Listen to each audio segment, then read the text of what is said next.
Alright, what's up everyone? Today I actually thought I should redo the Orihime video because last time there were some things I didn't explain. It's also got a little bit updated since then, so there are some things that I didn't explain because it wasn't out yet. So I'm just gonna go back and remake the video basically. Because I think if you want to get good at origami design, I mean, aside from watching the design videos, I think one of the biggest things you can do to bump your game is to learn how to use Orihime. And now at a first glance, like all these buttons looks pretty crazy, but when you look at it, it's actually not too bad. It just takes a little bit of getting used to. Now, some people might be like drawing by hand or drawing by Orihime or on some of the mobile devices. Hopefully, at the end of this video, you will be able to download Orihime, know how to use it, and you'll be drawing crease patterns like a pro. So yeah, let's go ahead and get started. So let's start by installing Orihime. Now, if someone tells you about Orihime, your first instinct might be to go ahead and Google it. And Googling Orihime will not give you anything because, yeah. See, the thing is, origami is less popular than anime, so, all these first things are going to be about this anime character. Instead, you're going to go to this link here, which I'll put in the description, and this is the GitHub link where you really want to go and download Orihime. github.com/undertracks, which is the name of the guy who made the mod, /Orihime mod. So we're actually using the modded version of the original software, which I'll explain like what the mod has. So you can go to code and then download zip, or you can go to releases, and then there's all the different versions here. So sometimes you'll find that sometimes you might find that, okay, this 3.2.1, if it doesn't work for you, what I would probably tell you to do is to try the next most recent version. So I'm actually on this 3.2, I think. Yeah, I'm on 3.2. I actually have not, this is my first time using this 3.2.1. But let's just try downloading this. So you notice that it actually gives you a warning, because by default, every jar file that you download on your computer is just going to assume that it's a virus, because jar files sometimes can have viruses. However, I can assure you, you can take my word for it, that downloading this file will not give you a virus. It will just give you an origami software. There's nothing sketchy going on. You can safely and confidently override the thing. So I'm going to keep it. And when you try to open it, if you're on a Mac, you're going to actually have to override the security warning again. So go to System Preferences, Security and Privacy, General, and you have to do this Open Anyway thing. So open it, and now it's open. Okay. When you want to reopen it, the way I just go to your recents and then find this one, so 3.2.1, you can double click it and it'll open up. And there's no virus. So the first thing you notice is this blue box. You can turn it off with H, which is helpful, but it's helpful sometimes, like if, let's say, some random tool, like let's say I want to learn how to use these circles, it'll give you instructions how to do it. And it's in Japanese also. Okay. Now, the first thing, I'm just gonna go in order based on where the buttons are. The first thing is the open, save, and export buttons. So let me just draw a crease right now just so I get something on the file. So export will make a new file, and you click on it and it gives you some different choices. Most of the time, you're going to want to use either CP, so .cp, or .orh. So the advantage of .cp is that it's compatible with most of the different softwares, and including between different versions of Orihime. So if you have a file from the old version of Orihime and you want to open it into this version, you're going to need a .cp because otherwise it doesn't work. Or if you have a crease pattern from Orihime, you're going to want it in .cp because pretty much every origami software can read .cp. .orh is specific to Orihime, and it's also specific to your version most of the time. But the advantage of it is that it saves the extra data, like metadata might be the word. For example, if you zoomed out a lot, or you rotated, or if you have some stuff like that, it will save that so that when you reopen it, it will start out in the same position of your document as you had last time. Whereas .cp every time will start out in this default position. So I'm going to export it as a CP just in case. So I'm going to call it test save. And you notice that like if I zoom out and move away, when I reopen it, so open and then test, here it is. It's zoomed back in, and by default, the grid is turned off and all that. Okay, and then when you make a change to it, you can just press save, and then it'll change it for you. It'll save it for you. So the old Orihime, you had to like save it on top of some other file, and it was confusing and weird. But now when we open, we just click save, and now you see it's saved to the second line. Okay, the next tools. So the next tools are these tools, you've seen me use them already, is to move the document around. So this top bar is kind of like the general tools of the document. So this one here with the square and like arrows to the side, that lets you can drag the things around. The one next to it is to zoom in, and of course on the other side is zoom out. And you see the numbers in between. If you want to manually set the zoom, like let's say I want to zoom in really small, and I don't want to click it a bunch of times, I can put in a tiny number and I'll zoom in.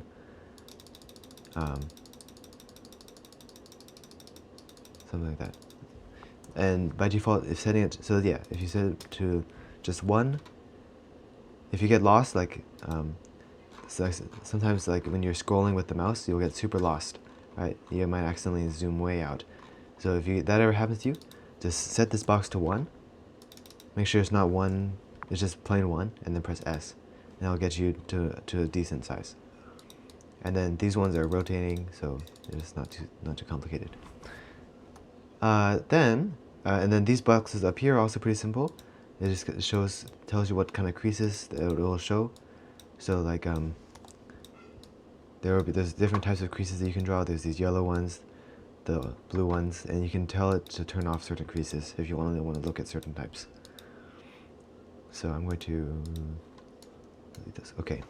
Now the tool you just saw me use was the delete tool, which is right click. So you drag the right click, any creases inside this pink box will be deleted. So just right click to delete. There's also these erasers if you want to delete. If you want to delete only like let's say you only want to delete the black lines, but you want to leave your red lines. See, even though the red line is in my box, it's only going to delete the black ones. And you can do that for delete the auxiliaries or delete the yellow auxiliaries. That's kind of what it's talking about. Next tools, some more general tools, is these ones that will change the way the things look. So this one, this A_A, usually click on that one, and what it does is here. See how right now it looks kind of thin and pixelated, right? It's kind of ugly. But when you click the AA, it smooths it out. So it just looks nicer, easier on your eyes. These two are for making the vertices bigger or smaller. So I usually keep them lowest. I don't really like the vertices. This is line thickness. So sometimes if it's easier to see if it's thicker, sometimes you want it at the most thin. Usually I keep it like this. So usually I have it as no vertice thickness and then thinnest lines and then the AA. Now we get into how to actually draw the lines. So the tool you're going to use like 90% of the time is the L tool. So if you're on the mod, just press L and you see how this thing's flashing. So this is the L tool. It's just basic drawing a line. So you click, you drag it to the next point, right? And the L tool will snap to the grid, whereas the one next to it will not snap. Does not have to snap to the grid, right? If I was on the L tool, it would not let me do that. It would not let me, right? It wouldn't let me. But if I were on this one next to it, it would.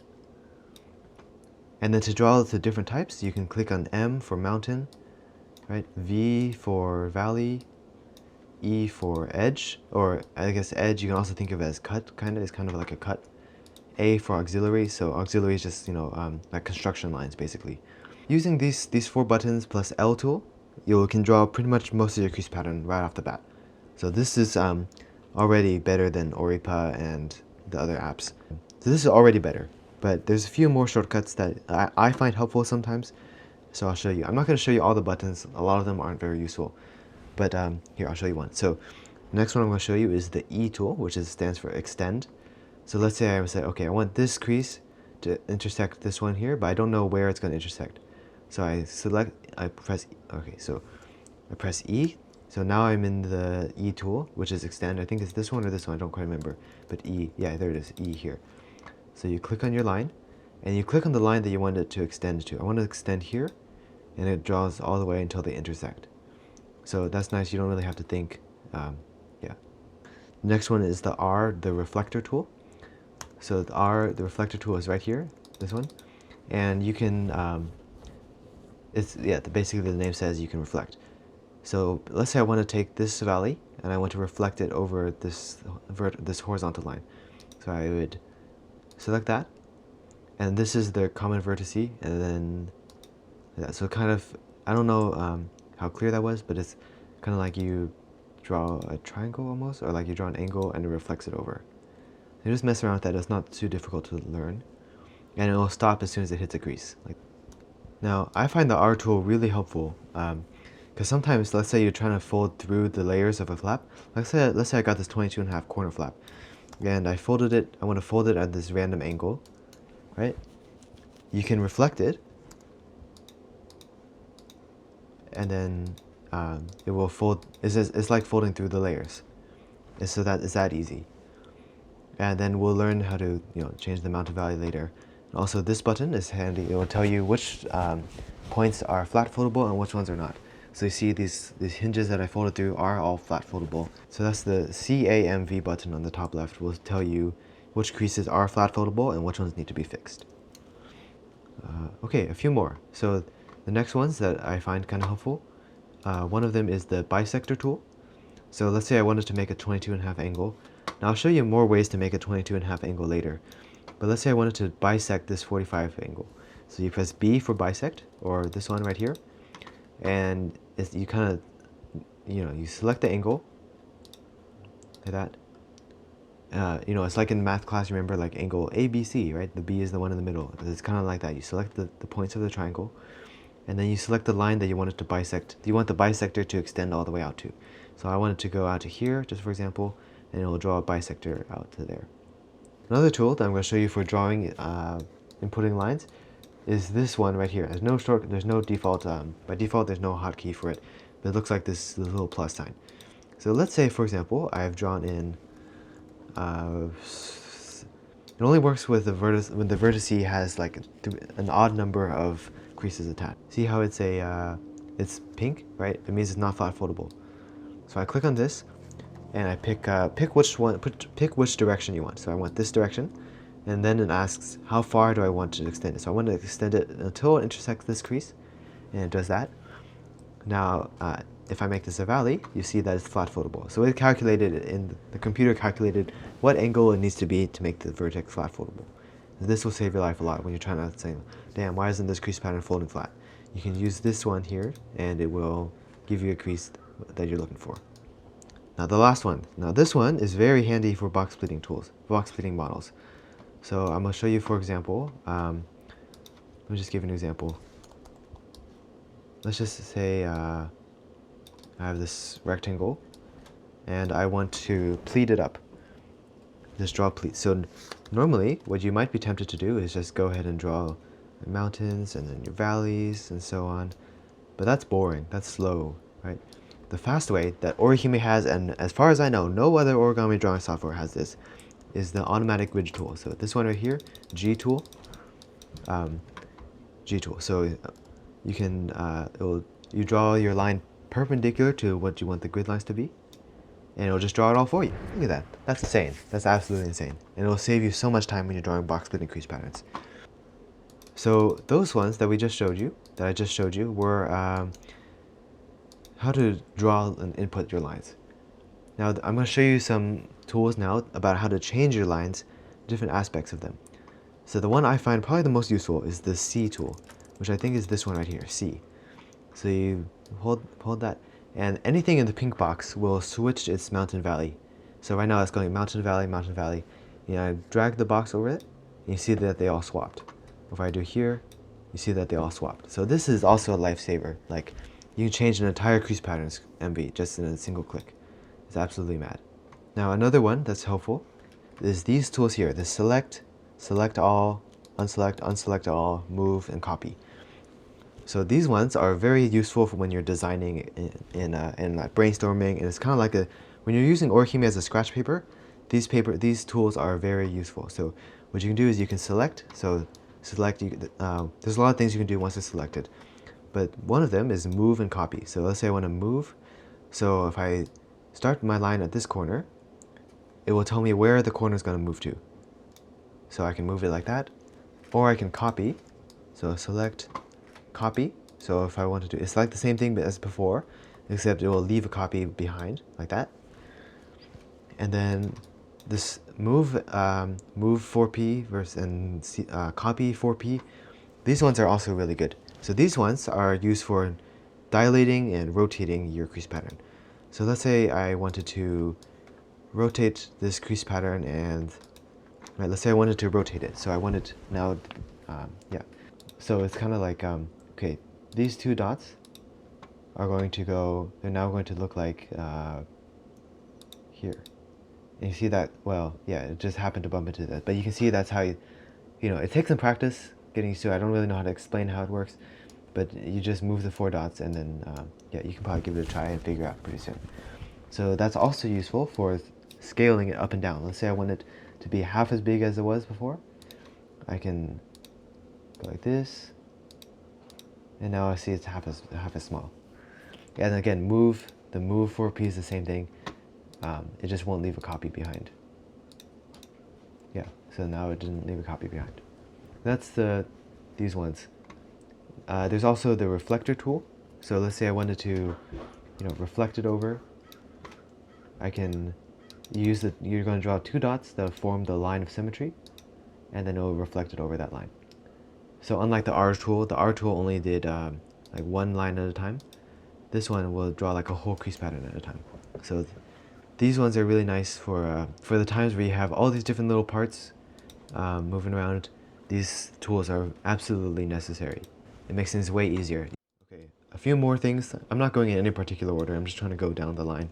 One of the things you might use every once in a while is this tool right here. There's no shortcut for it. But basically, you see how we've got these random vertices on this line? They're not doing anything. So, and another one here, right? So this button will just remove all the extra vertices on your crease pattern. So you see these disappeared, and now this edge is now 1 line. Whereas before, it was like 4 lines. Oh, speaking of undo, the undo buttons are right here. You want to set this one like a little bit higher, like 80 or 100 or so. This will tell you how many moves back it will remember. So I can, you know, undo a bunch of times, and it'll remember it, and I can redo it, so on. It's pretty simple, not too complicated. Another MV changing tools that you're gonna find useful. It doesn't have a shortcut, but it's this one here. This one where there's an arrow pointing to a red and blue line. So you can select that and drag it over a line.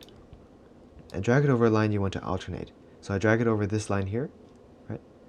And all of a sudden now it's alternating mountain valley. And now you see it's flat foldable. So, you know, that saves you time. In Orihime, I remember this took like hours to do on a complex crease pattern with hinges. It was not fun. But now you can just do it in a click of a button. So it's absolutely mad. So next up is how to actually fold your crease pattern. So what you're going to do is you're going to take the select tool, select the crease pattern you want to fold, and press F or click on the fold button. And it folded up. So it, you know, obviously it's just a little rectangle. It's not much interesting. Okay, let's try folding this one instead. So you can actually fold. You can have more than one folded figure on the screen at the same time. The thing is, you can only control one of them at a time, the most recent one. So the controls here, so there's this, kind of like up at the top, this is a similar idea. So there's this one that will move the folded figure. You can dilate it, you can rotate it, you can also flip it over with this button here, see the back side. And then if you flip it a bunch of times, it will show you the different versions. Other controls you can see, like the X-ray view, or like the view of the creases. Yeah, and then when you're done with it, you can press this crumpled ball, and it'll disappear. F. You can also change the color, so if I want red instead of yellow, I can do that. Or like maybe a green instead of green on the back, I can do that. You can also change the line color. Not super useful, but it's there if you ever need it. Okay, for grid, so right now I'm on like the graph paper mode, right? It's just a grid over the whole thing. If you want to increase the grid or decrease the grid, you can change the box here. So instead of 18, maybe I want 20 for whatever reason. You know, change that. So what it's actually changing is the original square is changing the grid size, what it would have been in there. So if I have like, let's say 4, you see the inside now you have a 4 grid. But if you expand it, it doesn't really matter. This button here will toggle between just this square, the original square, the whole graph paper, or everything. You can also use this to quickly double the grid or halve the grid, right? So I think we've talked about all the tools here that you're going to need. And if there's any that I missed, you can always press H, and then you can press H to see the tools. So let's say I want to know, what is this one? Like this one's pretty useful. It like divides things into thirds. You can press H, and then it will tell you about how to do it if you're not sure. But I showed you the basics. Those are the ones that I find myself using the most. Now, let's move on to, so we saw like all this left column stuff, all this bottom row stuff. Let's see the few tools over here. So we saw this one that will tell you which ones are flat foldable and which ones are not. I don't actually know what these other ones are. This one just makes the bubbles darker. It's not super important. When you're drawing 22.5 crease patterns, or I've also been working on the 15-degree crease patterns, this area is what you want to be using. So by default, this one is for drawing 15-degree angles. So like, you know, see how it snaps at 15-degree angles and stuff like that. And then the one below it is for 22.5 angles. So see how it's snapping into 22.5. But of course you can change it. Like, I don't know why you would want to, but there are like, let's say I want, what, 36-degree angles. So now it will snap to angles that are like divisible by 5, like 180 divided by 5. I don't know why you'd want to, but you definitely can. And you can, and it gives you 2 different things at once. You can toggle between 2 different options. They're the same thing, but yeah. So like, so then I'm going to just use the 22.5 mode just to show you. So this one, this green thing, this is the one you're going to use the most. So it just snaps, right? So let's say, and then you can tell how long to go, and it will snap to the angle. These ones are pretty cool. So these two are basically the same thing. This one, you select a line, and you select an intersection. So let's say I want this yellow intersection, right? And then you click on it, and it will draw them the lines at an angle. Those are the most useful. This one's pretty rarely used, but it's the Polygon Tool. So like if I want to draw a pentagon, you know, not super useful, but it's there. The circles, I find circles useful when you're doing Pythagorean stretches and you're showing your flaps and stuff like that. It's yeah, you just select the center, drag it, not too complicated. And then these other ones are just more complicated ways to draw circles, but most of the time you'll just use this one here. This one is the same thing, but it won't snap, which is useful sometimes. Okay. Next up, these are the yellow lines. So the yellow lines don't interact with the others. So for example, normally, like you would have an intersection there, but it actually doesn't. It doesn't make an intersection. These ones are nice for like highlighting things. So if I want to highlight this guy,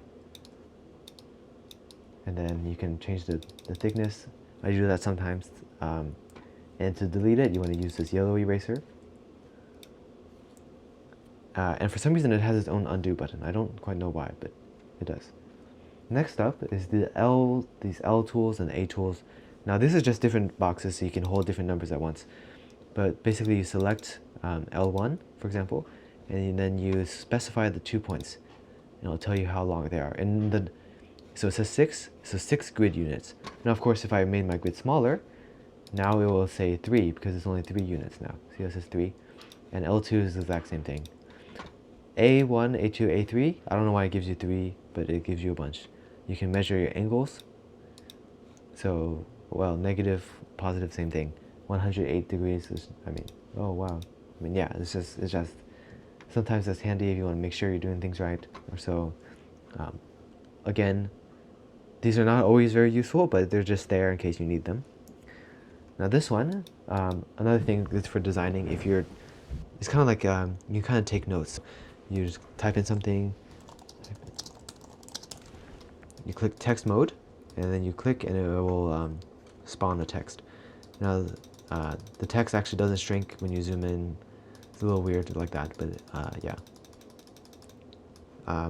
If you're in text mode and something's not showing up, make sure you have this thing turned on, this ABC button turned on. And then to delete it, you want to make sure you're in text mode, and then right click at the bottom left corner, and that'll delete them. And so with that, I think that's about it. I gave you a pretty good rundown of all the tools you're going to need. If you still don't get it, I think you can probably check out the old Orihime videos, because I give like an example walkthrough of drawing a crease pattern. Or actually in the design class, I think I use Orihime a lot, so you might see me using these tools. But you should know how to download Orihime. You should know that you can actually trust it. It's not a virus, don't worry. You can trust me, you can take my word for it. And you should know how to draw lines, how to modify them, how to move them around, how to fold them, how to make sure you did it right, how to draw the different angles, how to measure things, and all that. You should know pretty much the basics of all these tools. And hopefully by now you can see why everyone's using Orihime, why I said it's such a big deal, like why is it, yeah, imagine trying to do this by hand, right? I can say personally that if I did not have Orihime, I would not be as good as designing. If you have any technical problems, you're always welcome to leave a comment. You can also join this Discord in the description. I'm there, other people are there to help you out. You can ask any question you want about origami, and we'll be there to help. If you found this video useful, make sure to leave a like or subscribe or both. Also, shout out to Undertrox for making the mod. Yeah, give him some clout on GitHub and also on his Instagram here, which will be linked. Anyways, I think that's it. I don't think I have anything else to say about Orihime, but you're always welcome to ask more questions if there's anything still confusing. Alright, see you next time. Thanks for watching.